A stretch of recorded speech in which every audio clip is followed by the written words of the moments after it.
اشاعت القراءت YouTube channel کو subscribe کریں اور بیل آئیکن کے بٹن کو کلک کر لیں۔ ضعیفہ، صفات قویہ اور ضعیفہ۔ صفات کی دو قسمیں ہیں، قوی اور ضعیف۔ ٹھیک ہے، قوی اور ضعیف ہونے کے اعتبار سے یہ قسمیں ہوئی قوی اور ضعیف صفات کی۔ ٹھیک ہے، اب یہ صفات متضادہ میں سے کتنی صفات ضعیف ہیں، کتنی قوی ہیں، ان کو آگے بتایا گیا ہے کہ صفات متضادہ میں سے 5 صفتیں قوی ہیں۔ متضادہ میں سے صفات متضادہ کتنی ہیں؟ جی آپ بھی ذرا اپنی بیداری کا ثبوت دیجئے، کتنی ہے صفات متضادہ؟ جی ساتھ ساتھ بولتے رہیں آپ، جہاں میں پوچھوں آپ وہاں جواب دیں۔ تو صفات متضادہ 10 ہیں، اور 10 صفات متضادہ میں سے 5 صفتیں قوی ہیں۔ وہ قوی صفتیں کون کون سی ہیں؟ جہر، شدت، استعلاء، اطباق، اسمات، یہ قوی صفات ہیں۔ یعنی متضادہ میں سے 10 صفات ہیں، جو ان 10 صفات میں سے 5 صفتیں قوی ہیں۔ اور غیر متضادہ میں سے لین کے علاوہ سب قوی ہیں۔ ٹھیک ہے، صفات غیر متضادہ 7 ہیں، ان 7 صفات میں سے صرف لین کو چھوڑ دیجئے، لین کے علاوہ 6 صفات جو بچتی ہیں وہ سب قوی ہیں۔ متضادہ میں سے 5 صفتیں قوی ہیں، جہر، شدت، استعلاء، اطباق، اسمات۔ اور غیر متضادہ میں سے لین کے علاوہ سب قوی ہیں، یعنی صفیر بھی قوی، قلقلہ بھی قوی، انحراف بھی قوی، تکرار بھی قوی، اور اسی طرح سے تفشی بھی قوی، اور استطالت بھی قوی۔ لین ضعیف صفت ہے۔ تو غیر متضادہ میں سے معلوم ہو گیا کہ لین کے علاوہ سب قوی ہیں، پس قوی صفات کل 11 ہو گئی، 5 متضادہ میں سے اور 6 غیر متضادہ میں سے، تو ٹوٹل یہ 11 ہو گئی قوی صفات۔ اور صفات یہ ٹوٹل کتنی تھی؟ متضادہ 10 اور غیر متضادہ 7، تو یہ 17 صفات تھی۔ 17 صفات میں سے 11 صفات قوی ہیں، اور ان 11 صفات کے اندر متضادہ میں سے 5 صفات قوی ہیں، اور غیر متضادہ میں سے 6، یعنی لین کے علاوہ سب قوی ہیں۔ تو وہی یہاں پر بتایا گیا ہے کہ غیر متضادہ میں لین کے علاوہ سب قوی ہیں، پس قوی صفات کل 11 ہوئی۔ جہر، شدت، استعلاء، اطباق، اسمات، صفیر، قلقلہ، انحراف، تکرار، تفشی، استطالت۔ ٹھیک ہے، سب کے حروف آپ کو معلوم ہے۔ متضادہ جہر کے جو حروف ہیں وہ بھی آپ کو معلوم ہے، شدت کے حروف بھی معلوم ہیں، استعلاء کے بھی معلوم ہیں، اور غیر متضادہ میں سے بھی سب حروف آپ کو معلوم ہے کہ صفیر کون سے حروف ہیں، قلقلہ کون سے حروف ہیں، انحراف کون سے حروف ہیں، تکرار، تفشی، استطالت، سب آپ پڑھ چکے، سب آپ کو معلوم ہے۔ اور ضعیف صفات 7 ہوئی، ہمز، رخوت، توسط، استفال، انفتاح، اطلاق، لین، یہ ضعیف صفات ہو گئی۔ ٹھیک ہے، ضعیف ہمز، رخوت، توسط، استفال، انفتاح، اطلاق، لین۔ ٹھیک ہے، اس کے اندر توسط بھی آ گئی۔ زوم کر کے دکھا دیں مولانا صاحب، زوم جی کر کے دکھا دیں، جی زوم کر کے دکھا دیں، اچھا زوم کر دیں ذرا اس کو۔ ٹھیک ہے،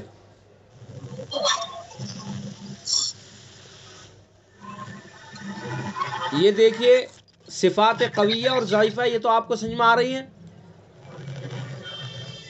اب اگر زیادہ زوم کروں گا تو پھر یہ دھندلا ہو جائے گا۔ صفات کی 2 قسمیں، قوی اور ضعیف۔ ٹھیک ہے، اور صفات متضادہ میں سے 5 صفتیں قوی، کون کون سی؟ جہر، شدت، استعلاء، اطباق، اسمات، اور غیر متضادہ میں لین کے علاوہ سب قوی ہیں، پس قوی صفات کل 11 ہوئی: جہر، شدت، استعلاء، اطباق، اسمات، صفیر، قلقلہ، اور انحراف، تکرار، تفشی، استطالت. ٹھیک ہے. اور ضعیف صفات یہ 7 ہوئی. ہم ان کے علاوہ جو صفات بچی ہیں، یعنی 5 تو متضادہ میں سے اور 1 غیر متضادہ میں سے، بلکہ متضادہ میں سے 5. ایک توسط ہے نا، توسط چونکہ مستقل کوئی صفت نہیں ہے تو اس لیے اس کا شمار نہیں ہوتا ہے، لیکن یہاں اس کو شمار کیا جا رہا ہے اس کے اندر، ضعیف صفات کے اندر. تو متضادہ میں سے 5، باقی صفات جو بچی تھی یعنی حمز اور رخوت، توسط، استفال، انفتاح، اطلاق، اور غیر متضادہ میں سے لین، یہ ضعیف صفات ہیں. تو یہاں تک تو ہمیں معلوم ہوا کہ کون سی صفات متضادہ میں سے ضعیف ہے اور کون سی قوی ہے، اور اسی طرح سے غیر متضادہ میں سے کون سی صفات ضعیف ہے، کون سی قوی ہے. یہاں تک ہمیں یہ علم ہو چکا ہے. اب آگے یہ بتا رہے ہیں کہ ان قوی صفات میں قوت کے اعتبار سے بھی ترتیب ہے. جو قوی صفات ہے 11، ان میں قوت کے اعتبار سے، یعنی سب سے زیادہ قوی، سب سے زیادہ طاقتور صفت کون سی ہے، تو اس کی ترتیب ہے. اس ترتیب کو یہاں سے بیان کیا گیا ہے. تو سب سے قوی قلقلہ ہے. قوی صفات میں سے سب سے قوی صفت کون سی ہے؟ قلقلہ ہے. ٹھیک ہے. پھر اس کے بعد نمبر آتا ہے شدت کا. قلقلہ کے بعد قوی صفات میں سے دوسرا نمبر ہے شدت کا، تیسرا نمبر ہے جہر کا، چوتھا نمبر ہے تفشی، پھر صفیر، اور پھر اطباق، پھر استعلاء. اس کے بعد اسمات، استطالت، تکرار، انحراف ہے. ٹھیک ہے. تو قوی صفات میں سب سے زیادہ قوی جو صفت ہے وہ غیر متضادہ میں سے قلقلہ ہے. ٹھیک ہے. قلقلہ کے بعد شدت، پھر جہر، پھر تفشی، پھر صفیر، پھر اطباق، پھر استعلاء. اس کے بعد اسمات، استطالت، تکرار، انحراف ہے. ٹھیک ہے. اور یہ ان کا معلوم یہ ہوگا کہ جس حرف کے اندر جتنی صفاتیں قوی ہوں گی وہ حرف اتنا ہی زیادہ قوی ہوگا. پس ہر حرف میں جتنی صفتیں قوت کی ہوں گی اتنا ہی حرف قوی ہوگا، اور جتنی صفتیں ضعف کی ہوں گی اتنا ہی حرف ضعیف ہوگا. ٹھیک ہے. تو یہاں سے ہمیں یہ بات ذہن میں بٹھا لینی چاہیے کہ ایک حرف کے اندر جتنی صفتیں قوی ہوں گی اتنا ہی زیادہ قوی، طاقتور، مضبوط وہ حرف ہوگا، اور جتنی صفاتیں اس کے اندر ضعیف ہوں گی اتنا ہی زیادہ وہ ضعیف ہوگا. تو یہ قوی صفات اور ضعیف صفات ہمیں یاد ہوں گی تو ہمیں حرف کے بارے میں معلوم ہوگا کہ اس حرف کے اندر کتنی صفات قوی ہیں اور کتنی ضعیف ہیں، اور اس بات کا بھی علم ہوگا کہ یہ حرف جو ہے کتنا قوی ہے اور یہ حرف کتنا ضعیف ہے. تو یہ ہے صفات قویہ اور ضعیفہ کا بیان. ٹھیک ہے. تو ایک مرتبہ پھر اس کو میں دہرا دیتا ہوں. صفات قویہ اور ضعیفہ، صفات کی 2 قسمیں ہیں، قوی اور ضعیف. صفات متضادہ میں سے 5 صفتیں قوی ہیں: جہر، شدت، استعلاء، اطباق، اسمات. اور غیر متضادہ میں لین کے علاوہ سب قوی ہیں. پس قوی صفات کل 11 ہوئی: جہر، شدت، استعلاء، اطباق، اسمات، صفیر، قلقلہ، انحراف، تکرار، تفشی، استطالت. اور ضعیف صفات 7 ہوئی: حمز، رخوت، توسط، استفال، انفتاح، اطلاق، لین. پھر قوی صفات میں قوت کے اعتبار سے ترتیب ہے. سب سے قوی قلقلہ ہے. قلقلہ کے جو 5 حروف ہیں، قاف، طا، با، جیم، دال، سب سے زیادہ قوی ہے. یہ قاف، اق، اد سب سے زیادہ قوی ہے. پھر جہر، پھر تفشی یعنی شین، پھر صفیر، زا، سین، صاد. پھر اطباق کے جو 4 حروف ہیں، پھر استعلا، اس استعلا کے ساتھ حروف، اس کے بعد اسمات، استطالت، تکرار، انحراف۔ پس ہر حرف میں جتنی صفتیں قوت کی ہوں گی اتنا ہی حرف قوی ہوگا، اور جتنی صفتیں ضعیف کی ہوں گی اتنا ہی حرف ضعیف ہوگا۔ تو یہاں پر صفات کا بیان مکمل ہوتا ہے۔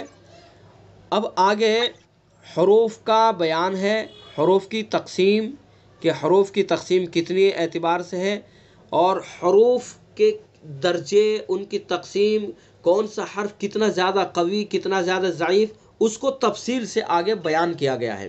کون سا حرف قوی ہے، کون سا اقویٰ ہے، کون سا ضعیف ہے، کون سا اضعف ہے، اس کو آگے اور تفصیل سے سمجھایا گیا ہے۔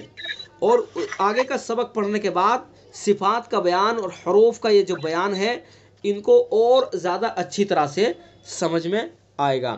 تو لہٰذا آپ اسی طرح سے ہفتے میں ایک دن جب بھی کلاس ہوتی ہے آپ پابندی سے اس کو سنتے رہیں، انشاءاللہ بہت فائدہ ہوگا۔ صفات اور حروف یہ تمام چیزیں ہمیں سمجھ میں آ جائیں گی، اور حروف کے درجے، مراتب، وہ سب ہمیں سمجھ میں آ جائیں گے۔ بس ہم پابندی کے ساتھ جب بھی کلاس ہو سنتے رہیں۔ اور انشاءاللہ اب منڈے سے کلاس وہ بھی اسٹارٹ کر دیں گے، اور اصول، زیادہ تر لوگوں کی جو رائے تھی وہ اصول التجوید حصہ اول کی تھی، لیکن ساتھ ہی ساتھ انشاءاللہ نورانی قاعدہ بھی کسی دن، ایک دن یا جس طرح بھی اپنے اس کو دیکھ لیں گے حساب، نورانی قاعدہ بھی پڑھیں گے۔ یعنی نورانی قاعدہ کس طرح سے تجوید کے مطابق پڑھا جاتا ہے اس طرح سے اس کو بھی پڑھنا سیکھیں گے۔ قاعدہ تو سب پڑھنا جانتے ہیں، سب کو معلوم ہے، لیکن قاعدے کو کس طرح سے تجوید کے ساتھ پڑھنا چاہیے۔ اگر یہ دیکھیں قاعدہ بنیاد ہے، اگر قاعدہ ہم تجوید کے مطابق پڑھ لیں اچھی طرح سے تو پھر قرآن پاک تجوید کے مطابق پڑھنے میں آسانی ہوتی ہے، دشواری نہیں ہوتی ہے۔ ہماری کمزوری یہ ہوتی ہے کہ ہم جو قاعدہ پڑھتے ہیں وہ تجوید کے مطابق نہیں پڑھتے ہیں، اور اس کے اندر دیکھیں کمیاں دونوں ہی طرف سے ہوتی ہے۔ جو پڑھنے والے ہیں ان کو بھی، ان کی بھی کمی ہوتی ہے، اور پڑھانے والے کی بھی کہیں کہیں کمی ہوتی ہے۔ پڑھنے والوں کی کمی ہوتی ہے کہ ان کو، ان کا تقاضا ہوتا ہے کہ جلدی جلدی قاعدہ مکمل ہو اور سپارہ لگے، اور ظاہر سی بات ہے کہ جب قاعدے کو، نورانی قاعدے کو تجوید کے ساتھ اس کے حق کے مطابق اگر پڑھیں گے تو وہ جلدی پورا نہیں ہوگا، وہ آہستہ آہستہ پورا ہوگا، اس میں وقت لگے گا۔ تو اس لیے انشاءاللہ کوشش کریں گے کہ ہم قاعدہ، نورانی قاعدہ وہ بھی شروع کریں، اور جو ہے تجوید کے مطابق اس کو پڑھنے کی کوشش کریں۔ بہرحال آج کا سبق یہ صفات قویہ اور ضعیفہ، تو اس کو آپ اچھی طرح سے سمجھ لیں اور یاد کر لیں، اور انشاءاللہ اس کے بعد حروف کی تقسیم کا جو بیان ہے اس کو اگلی کلاس کے اندر شروع کریں گے۔